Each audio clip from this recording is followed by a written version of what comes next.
Hello guys, today we are discussing what is the dynamic memory allocation in C and what is the static memory allocation in C. malloc function क्या होता है, calloc function क्या होता है, realloc function क्या होता है, free functions क्या होते हैं, ये सारी जानकारी मैं आपको देने जा रहा हूँ. I am Sachin Bhardwaj, computer programmer. Welcome to our channel. Let start the topic. What is the dynamic memory allocation in C. तो वेरी फर्स्ट मैं आपको बताना चाहता हूँ कि डायनेमिक मेमोरी एलोकेशन क्या होता है सी में.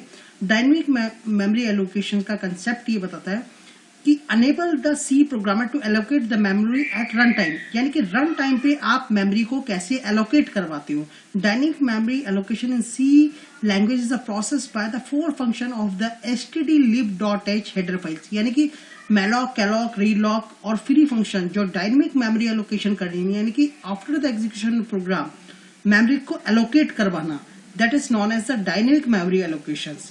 यानी कि फोर फंक्शंस होते हैं जिसके लिए हमारे पास आपके पास stdlib एक हेडर फाइल है. इसके थ्रू आप डायनेमिक मेमोरी एलोकेशन कर सकते हो malloc, calloc, reloc and free functions के लिए.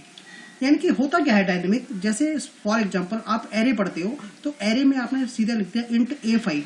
तो A5 कंपाइलर को पहले ही पता है कि यार ये इंटीजर 2 बाइट्स का होता है और 5 is to 2 that is called the 10 byte. उसे बिफोर द एग्जीक्यूशन पहले से ही पता है. लेकिन वो जो 5 मैंने डाला है वो रन टाइम पे मैं डलवाऊं, यूजर से इनपुट लूं कि वो कितने साइज लेना चाहता है एरे का. तो this is called the dynamic memory allocation, कि वो हो भी पाती है या नहीं हो पाई, मेमोरी सपोज करो फुल है तो उस कंसेप्ट में क्या होगा. तो this is the concept of the dynamic memory allocation in C. We can use the malloc and calloc function जो आप रन टाइम पे मेमोरी एलोकेट करवाती हो, right. This is the concept of dynamic memory allocation in C. तो दो तरह की हमारे पास मेमोरी होती है, एक स्टैटिक मेमोरी होती है, एक डायनेमिक मेमोरी होती है. स्टैटिक मेमोरी में क्या होता है कि कंपाइल टाइम पे, यानी कि बिफोर द एग्जीक्यूशन हो जाती है एलोकेट, और ये आफ्टर द एग्जीक्यूशन प्रोग्राम जब हम रन करते हैं उस टाइम पे एलोकेट करवाते हैं. तो memory can not increase while the executing program. Memory increase can not be increase while executing. Memory बढ़ नहीं आ सकती, लेकिन यहाँ पर आप memory can be increase while executing program. जैसे ही आप प्रोग्राम बढ़ाते चले जाओगे, जैसे आप लिंक लिस्ट यूज करोगे तो उसमें आपको पता लगेगा कि किस तरह से डायनेमिक मेमोरी इंक्रीज करती है अपनी मेमोरीज को. ये बेसिकली हम स्टैटिक मेमोरी एरे में यूज करते हैं और डायनेमिक हम लिंक लिस्ट, स्टैक क्यू, इस तरह के प्रोग्रामिंग में, मोस्टली डेटा स्ट्रक्चर में हम यूज करते हैं आपका डायनेमिक मेमोरी एलोकेशंस, राइट. तो ये कंसेप्ट आता है. एक स्टैटिक और डायनेमिक मेमोरी एलोकेशन में डिफरेंस आता है. अब ये जो फंक्शंस होते हैं इनका काम क्या होता है, जैसे malloc है, calloc है, reloc है एंड फ्री है. malloc function allocates single block of requested memory को करता है, यानी कि single block of requested memory की एक बार जो आपने रिक्वेस्ट कर दी उस ब्लॉक के लिए, चाहे वो 4 बाइट हो या 10 बाइट्स हो, वो इसमें एलोकेट होता है. ये allocate the multiple block of request memory, यानी कि एक से ज्यादा जितने भी मल्टीपल ब्लॉक्स होते हैं उसके लिए मेमोरी एलोकेट करवाता है. और रीअलोकेट क्या कराता है, रीअलोक क्या करता है, memory occupied the malloc and calloc function से उसको लेके चलता है. और free function is dynamic allocate, यानी कि फ्री कर दिया जाता है. जैसे हम मोस्टली C++ में जब हम बात करते हैं डिस्ट्रक्टर की, तो मेमोरी को डीलोकेट करवाने के काम आता है, तो वहां पर हम इन फंक्शंस का यूज करते हैं. और इन सब के लिए हमारे पास हेडर फाइल होती है stdlib.h. फिर इसके बाद आप malloc फंक्शन देख सकते हो कि malloc फंक्शंस का क्या मेमोरी है, कि जैसे मैंने बताया single block of requested memory के लिए यूज होता है. Can not initialise the memory of execution times is a garbage value initially. It return null if the memory is not sufficient. और malloc फंक्शंस का जो सिंटेक्स होता है वो इस तरह होता है. एक ptr हमारे पास पॉइंटर होता है, टाइप कास्ट में पॉइंटर, malloc बाइट साइज उसका ऑक्यूपाई करवाता है. एक सिंपल सा मैंने यहाँ पर प्रोग्राम बना रखा है जो एरे का है, और इसके अंदर डायनेमिक मेमोरी, यानी कि enter the number of elements, आपने 5 डालना है, 10 डालना है, वो रन टाइम पे आप डाल सकते हो और यहाँ पर एलोकेट हो जाएगा. अगर ये नहीं बन पाती तो ये null sorry unable to allocate. Otherwise क्या होगा कि वो एक एक को यहाँ पर एलिमेंट्स को लेता रहेगा और उसको सम करके यहाँ पर दिखाता रहेगा, और फाइनली उसको सम करके और उस पॉइंटर को यहाँ से फ्री कर देगा. यानी कि जब हमारा काम हो चुका है तो हम उस पॉइंटर को फ्री भी कर सकते हैं इसमें. तो this is the concept of the malloc function in C. Simply आपको समझ में आया होगा कि malloc run time memory allocate करवाता है और if return null if the memory is not sufficient वो देता है. सिंटेक्स आपको ध्यान रखना है कि किस तरह से ये काम करता है, और मोस्टली डेटा स्ट्रक्चर में ये काम आएगा आपके malloc function in C, right. इसी तरह से यहाँ पर calloc है.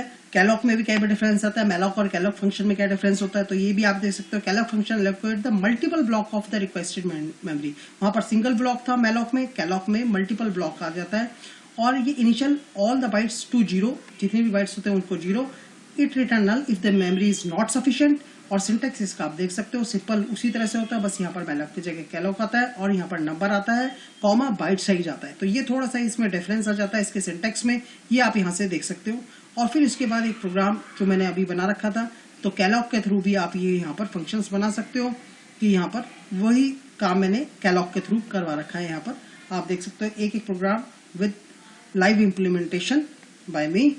तो मैलॉक और कैलॉक आई थिंक आपको समझ में आ गया होगा कि किस तरह से मैंने प्रोग्राम करा। stdlib हेडर फाइल आपको यूज करनी है इसके अंदर, और डायनेमिक मेमोरी एलोकेशन के काम आता है। जैसे मैंने आपको बताया था अभी कि यहाँ पर एक इसका सिंटेक्स लिखा हुआ है, तो इसी तरह से यहाँ पर n यहाँ पर साइज ऑफ इंट, और इससे पहले अगर मैं आपको इसका दिखाऊं तो यहाँ पर n multiply size of int लिखा होता है, तो यहाँ पर n कॉमा लिखा हुआ है, तो दोनों बिल्कुल डिफरेंट होते हैं।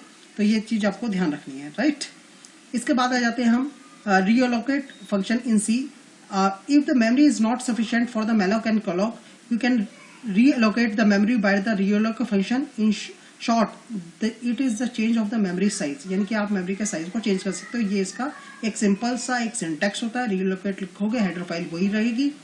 Free functions, the memory occupied by the malloc functions and calloc function must be released by the calling free functions, otherwise it can consume the memory until the program exit। यानी कि programme exit करने के बाद भी वो memory occupied रहती है, तो उस मेमोरी को ऑक्यूपाइड ना रखें, आप फ्री कर सकते हो बड़े आसानी से। यानी कि आपने एक पॉइंटर बनाया था, उसमें मैंने एलोकेट करवाई थी, आपका जब प्रोग्राम फिनिश हो चुका है, आपका जब काम उसमें हो चुका है, तो उसके बाद आप इसको फ्री कर सकते हो, यानी कि फ्री पीटीआर, यानी कि आप उस पॉइंटर को फ्रीली कर सकते हो। तो मेमोरी एग्जिट होने के बाद वो ऑक्यूपाइड नहीं करेगी, राइट। तो इस तरह से आप समझ सकते हो। अब मैं आपको इसका लाइव इम्प्लीमेंटेशन करके दिखाता हूँ कि आपके टर्बो C++ पे किस तरह से C के पे आप इस प्रोग्राम को एलोकेट करवाते हो, चलाते हो। तो ये प्रोग्राम्स जो मैं आपको दिखा रहा हूँ, इसको बहुत ध्यान से देखें, समझें इसको, और कोशिश ये करें इन प्रोग्रामों को चलाने की कोशिश करें, मैलॉक एंड कैलॉक फंक्शंस को। तो आप देख सकते हो यहाँ पर मैंने बिल्कुल डिस्क्रिप्शन में सारा सब कुछ लिख रखा है कि एक मेन से प्रोग्राम चालू करा। इससे पहले मैंने एक हेडर फाइल काउंटर्स यूज करा, देख सकते हो आप top of the second line stdlib, और यहाँ पर आपने एक बेस पॉइंटर बना दिया इंटीजर नाम का ptr, और ptr जब यहाँ पर ऑक्यूपाइड कराएगा यहाँ पर मेमोरी, वो भी आप देख सकते हो कि इसका काम यहाँ पर ये होता है कि यहाँ पर एक मेमोरी को पॉइंटर जो हमने ptr लिया है, ये हमारे पास एलोकेट करवाएगा मेमोरी के साइज को, राइट। तो आप यहाँ पर देख सकते हो कि लाइव इम्प्लीमेंटेशन विद मी, कि यहाँ पर जो मेरे पास बना हुआ है वो यहाँ पर मेमोरी ऑक्यूपाइड हो चुकी है मेरे पास, और पीटीआर अगर नल है हमारे पास तो वो एग्जिट हो जाएगा। अदरवाइज यहाँ पर आप देख सकते हो कि ये यहाँ पर एक प्रोग्राम बनाया जो मैंने एरे का, उसमें 1 by 1 एक का इंक्रीमेंट यहाँ पर दिखाया मैंने, और आफ्टर दैट इन सब का जब एक एक एलिमेंट्स यहाँ पर प्रिंट हुआ, उसका साइज भी यहाँ पर मैंने शो करके दिखाया कि पीटीआर में किस तरह से अगर वेरिएबल एलोकेट नहीं होते तो किस तरह से जाएगा, अगर एलोकेट हो जाते हैं तो हमारे पास आउटपुट क्या आएगा। आई होप आपको ये वीडियो अच्छा लगा होगा। इसे देख सकते हो आप यहाँ पर बिल्कुल आसानी से, कोई एरर नहीं है, कोई वार्निंग नहीं है। तो इस तरह से आपके पास यहाँ पर आंसर आ चुका है कि एंटर द एलिमेंट 5 थे, मैलॉक फंक्शन सक्सेसफुल एलोकेट हुआ, और 5 एलिमेंट जो मैंने रिप्रेजेंट करे 1 2 3 4 5 ये देख